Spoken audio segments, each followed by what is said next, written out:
எல்லாருக்கும் வணக்கம். இன்னைக்கு தெய்வத்திட்ட எப்படி வேண்டுதல் செய்யணும் அதை மட்டும் நான் சொல்லுறேன். நார்மலாக எல்லாரும் ஒரு தெய்வத்திட்ட எப்படி வேண்டுவாங்க அப்படின்னா, அவங்கவுங்க தேவைகளை சொல்லி இதை நிறைவேற்றித்தா கொடு சாமி அப்படின்னு வேண்டுவாங்க. ஆனால் அப்படி வேண்டக்கூடாது. எப்படி வேணும்னு நான் சொல்கிறேன்.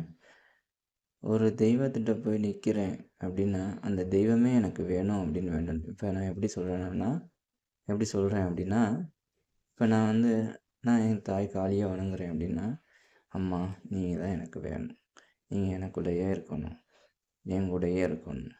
நான் உங்களை கூப்பிடும்போது நீங்கள் என்கிட்ட வரணும்.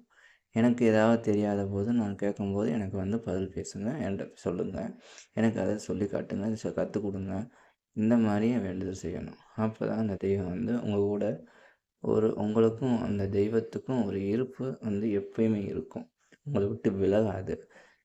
நீங்கள் ஒரு காரியத்துக்காக அதுக்கு ஒன்று கொடுக்குறீங்க, அதுக்கு அது சாமி உங்களுக்கு ஒரு வேலை செஞ்சு கொடுத்துட்டு போகுது. அந்த மாதிரியே உங்களுக்கும் அந்த தெய்வத்துக்கும் இடையில் இருக்கக்கூடிய அந்த ரிலேஷன்ஷிப் இருக்கக்கூடாது.